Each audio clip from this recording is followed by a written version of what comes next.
ಇದ್ದಾಗ fever polio ಹನಿ ಹಾಕ್ಸ್ಮೇಲೆ fever ಬರುತ್ತೆ. Fever ಬಂದ್ಮೇಲೆ ನಮ್ಮ ತಂದೆ ಏನ್ ಮಾಡ್ತಾರೆ, ಓಕೆ ನನ್ನ ಮಗು ಈಗ ಫೀವರ್ ಹೋಗಿದ್ದಾಳೆ, ನನ್ನ ಮಗುಗೆ ಏನಾದ್ರು ತೊಂದರೆ ಆಗ್ಬೋದು ಅಂತ ಡಾಕ್ಟರ್ ಹತ್ರ ಕರ್ಕೊಂಡು ಹೋಗ್ತಾರೆ. ಡಾಕ್ಟರ್ ಹೇಳ್ತಾರೆ, ಇಲ್ಲ ನಿಮ್ಮ ಮಗ ಪೋಲಿಯೋ ಹನಿ ಹಾಕ್ಸಿರೋದ್ರಿಂದ ಅವನಿಗೆ ಫೀವರ್ ಬಂದಿದೆ, ಈಗ ಏನು ಟ್ರೀಟ್ಮೆಂಟ್ ಬೇಡ, ನೀವು ಮನೆ ಕರ್ಕೊಂಡು ಹೋದ್ರೆ ಅವನು ಸರಿ ಆಗ್ತಾನೆ ಅಂತ. ಬಟ್ ನಮ್ಮಪ್ಪ ಕೇಳಿಲ್ಲ, ನಮ್ಮ ಅಮ್ಮನ ಮಾತು ಕೇಳಿದೆ, ಡಾಕ್ಟ್ರಿಗೆ ಹೊಡೆದು ಇಂಜೆಕ್ಷನ್ ಮಾಡ್ತಾರೆ. ನನಗೆ ಯಾವ ಕಾಲಿಗೆ ಇಂಜೆಕ್ಷನ್ ಮಾಡ್ತಾರೆ ಆ ಕಾಲ್ ರಿಯಾಕ್ಷನ್ ಆಗುತ್ತೆ. ಅದಾದ್ಮೇಲೆ ನಾನು ಎಲ್ಲ ತರ ಹುಡುಗಂತ ಓಡಾಡ್ತಿದ್ರು ನನಗೆ ನಿಲ್ಲಕ್ಕೆ ಆಗಲ್ಲ, ಅಂದ್ರೆ ಕೆಳ ಬೀಳ್ತೀನಿ. ಮೀನ್ಸ್ ನನ್ನ ಕಂಪ್ಲೀಟ್ ನನ್ನ ಜರ್ನಿಯಲ್ಲಿಗೆ ನನ್ನ ಲೈಫ್ ಮುಂದೆ ಹೇಗಿರ್ಬೋದು ಅಂತ ನಮ್ಗೆ ಊಹೆ ಮಾಡ್ಕೊಳಕ್ಕಲ್ಲ, ಯಾಕಂದ್ರೆ ಚಿಕ್ಕ ಏಜಲ್ಲಿ ನನಗೆ ಗೊತ್ತಾಗಲ್ಲ. ಅದಾದ್ಮೇಲೆ ನಮ್ಮಪ್ಪದಿನ ಆಕ್ಸಿಡೆಂಟ್ ಆಗಿ ಹೋಗ್ತಾರೆ ನಾನು 5 ವರ್ಷ ಇದ್ದಾಗ. ಅವರ ರಿಯಲ್ ನಮ್ಮ ಲೈಫಲ್ಲಿ ಚಾಲೆಂಜ್ ಅಂಡ್ ಕಷ್ಟ ಗೊತ್ತಾಗ್ತಾ ಹೋಗುತ್ತೆ. ಯಾಕಂದ್ರೆ ನಮ್ಮಮ್ಮನೂ ಹೋಗಿ ಇಲ್ಲಿ ಹೋಗಿ ಹೊರಗೆ ಕೆಲಸ ಮಾಡೋದು ಗೊತ್ತಿರಲ್ಲ. ಅವಾಗ ರೋಡ್ ಸೈಡ್ ಒಂದು ವೆಜಿಟಬಲ್ ಅಂಗಡಿನ ಸ್ಟಾರ್ಟ್ ಮಾಡ್ತಾರೆ, ತರಕಾರಿ ಮಾರಕ್ ಸ್ಟಾರ್ಟ್ ಮಾಡ್ತಾರೆ. 70-80 kg ನಾವು ಮಾರ್ಕೆಟ್ ಇಂದ ತರ್ಬೇಕಾದ್ರೆ ಅಂದ್ರೆ ಯಾರು ಸಪೋರ್ಟ್ ಇರಲ್ಲ, ಅಂದ್ರೆ ನಮ್ಮ ಹತ್ರ ಪ್ರಾಪರ್ಟಿ ಇಲ್ಲ ಏನಿಲ್ಲ ಅಂದಾಗ. ಹಳ್ಳಿ ಕಡೆಗೂ ಅಷ್ಟೇ, ಸಿಟಿಲೂ ಅಷ್ಟೇ, ಯಾರು ಸಪೋರ್ಟ್ ಮಾಡಕ್ಕೂ ಬರಲ್ಲ, ಏನೂ ಇಲ್ಲ ಒಬ್ಬ ಮನ್ಸಿಗೆ ಅಂದ್ರೆ.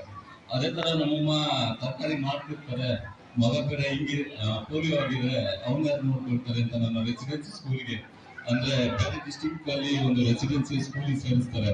ರೆಸಿಡೆನ್ಸಿ ಸ್ಕೂಲ್ ಬೆಂಗಳೂರು ಥಿಂಕ್ ಮಾಡೋ ತರ ರೆಸಿಡೆನ್ಸಿ ಸ್ಕೂಲ್ ಅಲ್ಲ ಅದು. ಊಟ ಸರಿ ಇಲ್ಲ, ನೀವು ಊಟ ಮಾಡದೆ ಅಂತ ಕೇಳೋಗಿಲ್ಲ, ಬಟ್ಟೆ ಕೊಡೋಗಿಲ್ಲ. ನಮ್ಮಮ್ಮ ನಮ್ಮನ್ನ ನೋಡಕ್ಕೆ ವರ್ಷಕ್ಕೊಂದ್ಸತಿ ಬರ್ತಾರೆ. ಅಲ್ಲಿ ನೀವು ನಂಬ್ತಿರೋ ಬಿಟ್ಟು ನನ್ನ 9th ಬಂದು ಇಂಗ್ಲಿಷ್ ಅನ್ನೋ ಸಬ್ಜೆಕ್ಟ್ ಇದೆ ಅಂತ ಕೇಳ್ಬೋದು. ಇಂಗ್ಲಿಷ್ ಅಂದ್ರೆ ಟೋಟಲಿ ಏನೋ ಅವರು ಫಿಸಿಕಲಿ ಚಾಲೆಂಜ್, ಊಟ ಕೊಡ್ತಿದ್ದಾರೆ, ಸ್ಕೂಲ್ ಇದೆ, ಸರ್ಟಿಫಿಕೇಟ್ ಸಿಗುತ್ತೆ, ಪಾಸ್ ಮಾಡ್ತಿದ್ದಾರೆ ಅಂತ ಅಷ್ಟೇ ಮಾತ್ರ ಗೊತ್ತಿರುತ್ತೆ. ಬಟ್ ನಾವು ಓದ್ಬೇಕು ಅಂತ ಗೊತ್ತಿರಲ್ಲ. ಬಟ್ ಅಲ್ಲಿ ಓದ್ ಕೊಡ್ತಿದ್ರೆ ನಮಗೆ ಸೋಷಿಯಲ್ಸು, ಕನ್ನಡ ಬರ ಇದನ್ನ ಮಾತ್ರ ಟೀಚ್ ಮಾಡ್ತಿರ್ತಾರೆ. ಯಾವುದು ಕಾಂಪಿಟೇಟಿವ್ ಅಥವಾ ಸೈನ್ಸು, ಮ್ಯಾಥ್ಸು, ಹಿಂದಿ ಯಾವುದು ಕೂಡ ಸಬ್ಜೆಕ್ಟ್ ನಮಗೆ ಅಲ್ಲಿ ಇರೋದೇ ಇಲ್ಲ. ಏನಕ್ಕೆ ಅಂದ್ರೆ ಮೇನಾಗಿ ಇವಾಗಿನ ಎಜುಕೇಶನ್ ಪೇರೆಂಟ್ಸ್ ಹೇಗೆ ಅಂದ್ರೆ ಮಗು ಸ್ವಲ್ಪ ಬಿಟ್ರೇನೆ ಕೇರ್ ಮಾಡೋ ಪರಿಸ್ಥಿತಿ. ನಾನು ಇಷ್ಟು ಅಚೀವ್ ಮಾಡ್ಬೇಕಂದ್ರೆ ನಾವು ಅನುಭವಿಸಿರೋ ಕಷ್ಟನೇ. ರೆಸಿಡೆನ್ಸಿ ಸ್ಕೂಲಲ್ಲಿ ಊಟನೂ ಸರಿಗಿರಲ್ಲ, ಎಜುಕೇಶನ್ ಸರಿ ಇರಲ್ಲ. 10th ಗೆ ನಮ್ಮೂರಿಗೆ ನನ್ನ ಸ್ಕೂಲಿಗೆ ಸೇರಿಸ್ತಾರೆ. ನನ್ನ ಟೀಚರ್ನ ಕೇಳ್ತೀನಿ, ಮೇಡಮ್ ಇಂಗ್ಲಿಷ್ ಅನ್ನೋ ಸಬ್ಜೆಕ್ಟ್ ಇದೆಯಾ, ಹಿಂದಿ ಅನ್ನೋ ಸಬ್ಜೆಕ್ಟ್ ಇದೆಯಾ, ಮ್ಯಾಥ್ಸ್ ಅನ್ನೋ ಸಬ್ಜೆಕ್ಟ್ ಇದೆಯಾ ಅಂತ. ಬಟ್ ಆ ಟೀಚರ್ ಅವತ್ತು ಫುಲ್ ನನಗೆ ಕೇರಿಂಗ್ ತಗೊಂಡು ಅಂದ್ರೆ ಸ್ಪೆಲ್ಲಿಂಗ್ ಇಂದಲೂ ನನಗೆ ಸ್ಟಾರ್ಟ್ ಮಾಡ್ತಾರೆ ಹೇಳ್ಕೊಡೋದಕ್ಕೆ. ಅವತ್ತು ನಾನು 10th ನಾನು ಜಸ್ಟ್ ಪಾಸ್ ಆಗ್ತೀನಿ ಅಂದ್ರೆ ಅವರೇ ಪಾಸ್ ಮಾಡಿರ್ತಾರೋ ಗೊತ್ತಿಲ್ಲ. ಬಟ್ 38-37 ಬಂದು ಪಾಸ್ ಆಗ್ತೀನಿ ಅಂದ್ರೆ ಪಾಸ್ ಆಗೋದೇ ಗ್ರೇಟ್ ಆಗಿರುತ್ತೆ. ಅವತ್ತು ಅಂದ್ರೆ ಎಜುಕೇಶನ್ ಇಲ್ಲ ಅಂದಾಗ ಹೇಗೆ ಪಾಸ್ ಆಗುತ್ತೆ. ಅದೇ ತರ ಮಕ್ಕಳನ್ನು ಅಷ್ಟೇ ಬೇರೆಯವ್ರ ಜೊತೆ ನಾವು ಕಂಪೇರ್ ಮಾಡ್ಕೊಳಕ್ಕೆ ಹೋಗ್ಬಾರ್ದು. ಲೈಫಲ್ಲಿ ನಮಗೂ ನಾವೇನು ಅಚೀವ್ ಮಾಡಬೇಕು, ಒಳ್ಳೆ ರೀತಿ, ಸಮಾಜಕ್ಕೆ ಒಳ್ಳೆ ರೀತಿಯಾಗಿ ನಾವು ಬೆಳಿಬೇಕು. ಅದಾದ್ಮೇಲೆ ಡಿಗ್ರಿನೂ ಪಾಸ್ ಆಗುತ್ತೆ. ಹೀಗೆ ಜಸ್ಟ್ ಪಾಸ್ ಎಲ್ಲ ಯಾವುದು ಸೆಕೆಂಡ್ PUC ಸೆಕೆಂಡ್ ಕ್ಲಾಸ್ ಬರ್ತೀನಿ, ಡಿಗ್ರಿ ಕೊಡೋ ನನಗೆ ಆಲ್ರೆಡಿ ಎಜುಕೇಶನ್ ಚೆನ್ನಾಗಿ ಬರ್ತಾ ಇರುತ್ತಲ್ಲ, ಫಸ್ಟ್ ಕ್ಲಾಸ್ ಬರ್ತೀನಿ. ಅದು ನಂದು ಲೈಫಲ್ಲಿ ಫಸ್ಟ್ ಅಚೀವ್ಮೆಂಟ್. ಡಿಗ್ರಿ ಮುಗಿದ್ಮೇಲೆ ನೆಕ್ಸ್ಟ್ ಹೆಂಗೆ ನಮ್ಮ ಹಳ್ಳಿ ಕಡೆ ಹೇಗೆ ಅಂದ್ರೆ, ನೀನು ಕಾಲಿಲ್ಲ ಮನೇಲೇ ಇರು, ನಾವು ನಿನಗೆ ಊಟ ತಂದು ಹಾಕ್ತೀವಿ, ಮನೇಲೇ ಇಟ್ಬಿಡು, ಮಧ್ಯಾಹ್ನಕ್ಕೆ ಹೋಗ್ತೀಯಾ, ಈಗ ಹುಡುಗರಿಗೆ ನಿಮ್ಮ ಕೈ ಏನು ಮಾಡೋಕ್ಕಾಗಲ್ಲ ಅಂತ ಡಿಸ್ಕರೇಜ್ ಮಾಡ್ತಾ ಇರ್ತಾರೆ. ನಾನು ಡಿಸೈಡ್ ಮಾಡ್ತೀನಿ, ಇಲ್ಲ ನಾನು ಏನಾದರೂ ಅಚೀವ್ ಮಾಡ್ಬೇಕಂತ ಬೆಂಗಳೂರಿಗೆ ಬರ್ತೀನಿ. ಬೆಂಗಳೂರಲ್ಲಿ ಯಾರು ಪರಿಚಯ ಇರಲ್ಲ, ಮತ್ತೆ ಸ್ಟ್ರಗಲ್ ಲೈಫಲ್ಲಿ, ಮತ್ತೆ ಕಷ್ಟ. ಬೆಂಗಳೂರು ಬಂದು ಬಸ್ ಸ್ಟ್ಯಾಂಡಲ್ಲಿ 2 days ನಾನು ಬ್ಯಾಗ್ ಇಟ್ಕೊಂಡು ಕೂಡ್ತೀನಿ. ಬಸ್ ಸ್ಟ್ಯಾಂಡಲ್ಲಿ ಕೂತ್ಕೊಂಡು ಜಾಬು ಸರ್ಚ್ ಮಾಡಬೇಕು, ಜಾಬು ಸಿಗಲ್ಲ. ಅಂದರೆ ಇಂಗ್ಲೀಷ್ ಬೇಕು, ಇಂಗ್ಲೀಷ್ ಮಾತಾಡಬೇಕು, ಅಥವಾ ಸ್ಕಿಲ್ಸ್ ಇರಬೇಕು.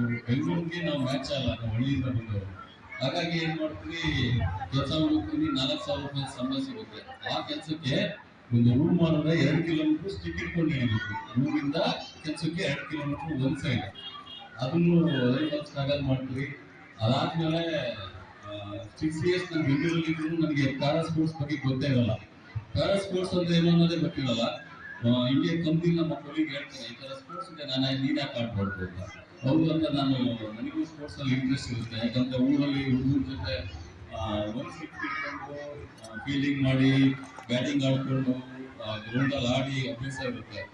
ಹಾಗಾಗಿ ನಾನು ಸ್ಪೋರ್ಟ್ಸ್ ಅಲ್ಲಿ ಇಂಟ್ರೆಸ್ಟ್ ಇಂದ ವೀಲ್ ಚೇರ್ ಕ್ರಿಕೆಟಿಗೆ ಹೋಗ್ತೀನಿ. ಹಾಗೆ ನಾನು ಸ್ಟ್ರಗಲ್ ವೀಲ್ ಚೇರ್ನ ನಾವೇ ಕ್ಯಾರಿ ಮಾಡಬೇಕು ಗ್ರೌಂಡಿಗೆ, ಗ್ರೌಂಡಲ್ಲಿ ಹೋಗಿ ಆಡಬೇಕು, ಒಂದು ನೀರು ಕೊಡೋದು ಇರಲ್ಲ, ಸಪೋರ್ಟು ಇರಲ್ಲ. ನಮಗೆ ಕಡಿಮೆ ಸಮಯದಲ್ಲಿ ವೀಲ್ ಚೇರ್ ತಗೋಬೇಕು, ಎಲ್ಲ ಎಕ್ವಿಪ್ಮೆಂಟ್ಸ್ ತಗೋಬೇಕು, ಮತ್ತೆ ಆಡಕ್ ಸ್ಟಾರ್ಟ್ ಮತ್ತೆ ಆಡಬೇಕು. ಅದಾದ್ಮೇಲೆ ನಮ್ಮ ರೂಮಿಂದ ಗ್ರೌಂಡ್ ಇನ್ಫ್ರಾಸ್ಟ್ರಕ್ಚರ್ ಬೆಂಗಳೂರಲ್ಲಿ ಯಾವುದೇ ಗ್ರೌಂಡ್ ಅನ್ನು ಪ್ಯಾರಾ ಸ್ಪೋರ್ಟ್ಸ್ ಫ್ರೆಂಡ್ಲಿ ಗ್ರೌಂಡ್ ಯಾವುದೂ ಇಲ್ಲ. ಅಗೇನ್ ಮತ್ತೆ ಅವ್ರ ರಿಕ್ವೆಸ್ಟ್ ಮಾಡ್ತಿರ್ಬೋದು, ಸರ್ ಗ್ರೌಂಡ್ ಕೊಡಿ, ನಾವು ಇಲ್ಲಿ ಆಡ್ತೀವಿ ಅನ್ನೋ ಥರ. ಕಂಪ್ಲೀಟ್ ಆಗಿ ನಾವು ಸ್ಪೋರ್ಟ್ಸ್ ಅಲ್ಲೂ ಕೂಡ ಕಷ್ಟ ಅನುಭವಿಸ್ಕೊಂಡೇ ಬಂದಿದ್ದೀವಿ. ಅದಾದ್ಮೇಲೆ ಪ್ಯಾರಾ ಸ್ಪೋರ್ಟ್ಸ್ ಬಗ್ಗೆ ಗೊತ್ತಾಗುತ್ತೆ. ಪ್ಯಾರಾ ಸ್ಪೋರ್ಟ್ಸ್ ಮಾದೇಶಣ್ಣ ಅಂತ ಅವ್ರಿಗೆ ಇಲ್ಲ, ನೀವು ಪ್ಯಾರಾ ಸ್ಪೋರ್ಟ್ಸ್ ಅಲ್ಲಿ ವೀಲ್ ಚೇರ್ ಕ್ರಿಕೆಟ್ ಅಲ್ಲಿ ರೆಕಗ್ನೈಸ್ ಇಲ್ಲ ಅಂತ ಹೇಳ್ತಾರೆ. ಅದಾದ್ಮೇಲೆ ನಾನು ಪ್ಯಾರಾ ಸ್ಪೋರ್ಟ್ಸ್ ಸ್ಟಾರ್ಟ್ ಮಾಡಿದಾಗ ವೀಲ್ ಚೇರ್ ರೇಸಿಂಗ್ ತಗೊಳ್ತೀವಿ. ನಾವು ಇವಾಗ ಅಮೆರಿಕ ಬೇರೆ ದೇಶಗಳ ಜೊತೆ ಇಂಡಿಯಾದಲ್ಲಿ ವೀಲ್ ಚೇರ್ ರೇಸಿಂಗ್ ಕಾಂಪೀಟ್ ಮಾಡೋಕೆ ಚಾನ್ಸೇ ಇಲ್ಲ. ಯಾಕಂದ್ರೆ ಅವರು BMW, ಬೆನ್ಸ್, ಹೋಂಡಾ ತರ ವೀಲ್ ಚೇರ್ ಕಾರಲ್ಲ. ವೀಲ್ ಚೇರ್ 30-40 ಲಕ್ಷದ ವೀಲ್ ಚೇರ್ ಇದು ಮಾಡ್ತಾರೆ. ನಮ್ಮ ಇಂಡಿಯಾದಲ್ಲಿ ಚಾನ್ಸೇ ಇಲ್ಲ. ನನ್ನ ಹತ್ರ ಇವಾಗಿರೋದು 11 ಲಕ್ಷದ wheelchair, racing wheelchair. ಅದು ಟೈರ್ನು ನಾವು ಅಮೆರಿಕದಿಂದನೇ ತರಿಸ್ಬೇಕು, ಟ್ಯೂಬ್ನು ಅಮೆರಿಕದಿಂದನೇ ತರಿಸ್ಬೇಕು. ಅಂದ್ರೆ ನಾನೇನಕ್ಕೆ ಅಂದ್ರೆ ಕಂಪ್ಲೀಟ್ ಎಲ್ಲಾ ಸ್ಪೋರ್ಟ್ಸ್ ಅಲ್ಲೂ ಕಷ್ಟ ಇದ್ದೇ ಇರುತ್ತೆ. ಯಾರು ಕೂಡ ನಾನು ಈ ಲೆವೆಲ್ಗೆ ಇಷ್ಟು ನಾನು ಒಬ್ರು ಹೇಳ್ತಾರೆ ಅಂದ್ರೆ ಇದರಿಂದ ತುಂಬಾ ಸ್ಟ್ರಗ್ಲಿಂಗ್ ಇದೆ. ಅದಾದ್ಮೇಲೆ ಬೆಂಗಳೂರಿಗೆ ಬಂದ್ರು ಕೂಡ ಇಲ್ಲಿ ನಮಗೆ ಇನ್ಫ್ರಾಸ್ಟ್ರಕ್ಚರು ಇಲ್ಲ, ಸಪೋರ್ಟ್ ಮಾಡೋದು ಇರಲಿಲ್ಲ. 29 ವರ್ಷಕ್ಕೆ ನಾನು ಪ್ಯಾರಾ ಸ್ಪೋರ್ಟ್ಸ್ ಹೇಳ್ತೀನಿ ವೀಲ್ ಚೇರ್ ಅಲ್ಲಿ.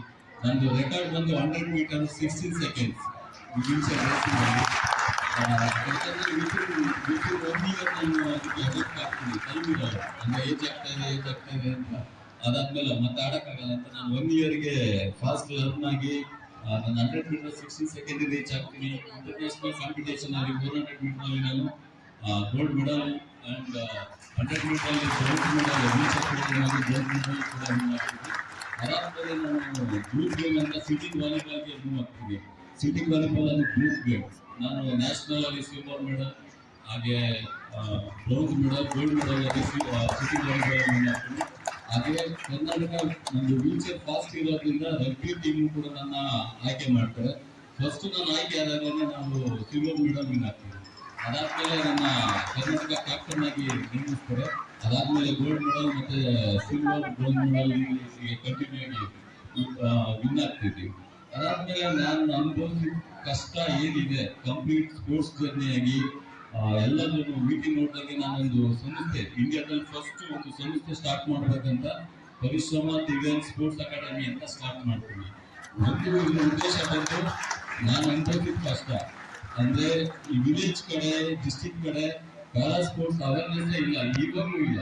ಅದು ನಾವಿವಾಗ rural part, grass root sports para sports ನ ಕರ್ನಾಟಕದಲ್ಲಿ ಡೆವಲಪ್ ಮಾಡ್ಬೇಕಂತ ಕಂಪ್ಲೀಟ್ ಆಗಿ ನಾವು ಓಡಾಡ್ತಾ ಇದೀವಿ. ಹಾಗೆ ನಾನು ಅಸಿಸ್ಟೆಂಟ್ ಮ್ಯಾನೇಜರ್ ಡಾಟಾ ಅನಾಲಿಸಿಸ್ ಆಗಿ ಒಂದು MNC ಕಂಪನಿಯಲ್ಲಿ ಇವತ್ತು ವರ್ಕ್ ಮಾಡ್ತಾ ಇದ್ದೀನಿ. ಅವತ್ತು ನಾನು ಯಾರು ನನಗೆ ಇಂಗ್ಲಿಷ್ ಗೊತ್ತಿಲ್ಲ, ನಾನು 10th ಇಂಗ್ಲಿಷ್ ಗೊತ್ತಿಲ್ಲ, ಮ್ಯಾಥ್ಸ್ ಗೊತ್ತಿಲ್ಲ. ಬಟ್ ಇವತ್ತು ನಾನು ಒಂದು MNC ಕಂಪನಿಗೆ ಅಸಿಸ್ಟೆಂಟ್ ಮ್ಯಾನೇಜರ್ ಡಾಟಾ ಅನಾಲಿಸಿಸ್ ಆಗಿ ವರ್ಕ್ ಮಾಡ್ತಾ ಇದ್ದೀನಿ. ಅಂದ್ರೆ ಇದು ಹಿಂದೆ ಇರೋ ಕಷ್ಟ ಅಂದ್ರೆ ನಾವು ಕಷ್ಟಪಟ್ಟು ಹಿಂದೆ ಹೋಗ್ಬಾರ್ದು. ಕಷ್ಟ ಇದೆ ಅಂತಾನೆ ಹಿಂದೆ ಹೋಗ್ಬಾರ್ದು. ಕಷ್ಟ ಇದೆ ಅದರಿಂದ ಅಚೀವ್ ಮಾಡ್ಬೇಕು. ಕಷ್ಟ ಬರೋದೇ ನಮಗೆ ಮುಂದೆ ಅಚೀವ್ ಮಾಡಕ್ಕೆ ಅದು ದಾರಿ. ನಾವು ಅಚೀವ್ ಮಾಡ್ಬೇಕು ಅಂದ್ರೆ ಇವತ್ತು ಕಷ್ಟ ಅಂತ ನಾವು ಸುಮ್ಮನೆ ಕೂರ್ಬಾರ್ದು. ಹಾಗೆ ನಾವು ಇನ್ನೊಬ್ಬರ ಜೊತೆ ನಮ್ಮನ್ನ ಕಂಪೇರ್ ಮಾಡ್ಕೊಳಕ್ಕೆ ಹೋಗ್ಬಾರ್ದು. ನಾನು ಹೋಗಿ ವಿರಾಟ್ ಕೊಹ್ಲಿ ಜೊತೆ ಕಂಪೇರ್ ಮಾಡೋಕ್ಕಾಗತ್ತಾ? ವಿರಾಟ್ ಕೊಹ್ಲಿ ನನ್ನ ಜೊತೆ ಕಂಪೇರ್ ಮಾಡೋಕ್ಕಾಗತ್ತಾ? ಚಾನ್ಸ್ ಇಲ್ಲ. ಮುಂದಿನಂತೆ ವಿರಾಟ್ ಕೊಹ್ಲಿ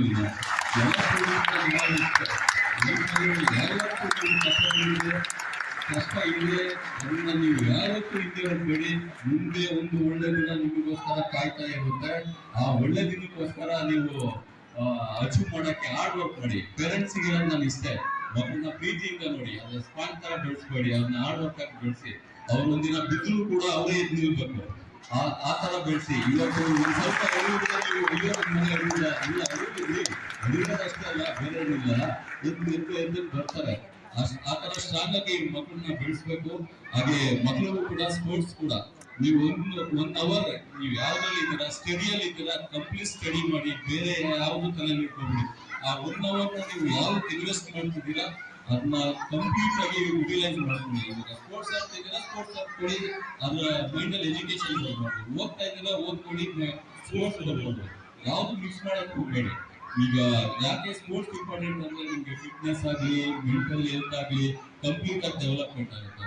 ಹಾಗೆ ಮೊಬೈಲ್ ನ ಅವಾಯ್ಡ್ ಮಾಡಿ. ಇನ್ಸ್ಟಾಗ್ರಾಮ್ ಈಗ ಹುಡುಗರು ಇಲ್ಲಿ ಎದುರು ನಮ್ಮ ಬೇರೆ ತರ ಇರ್ತಾರೆ, ಆ ಮುಖ ನೋಡಲೇ ಬೇರೆ ತರ ಇರ್ತದೆ ನಾವು ಅಬ್ಸರ್ವ್ ಮಾಡಿದಲ್ಲಿ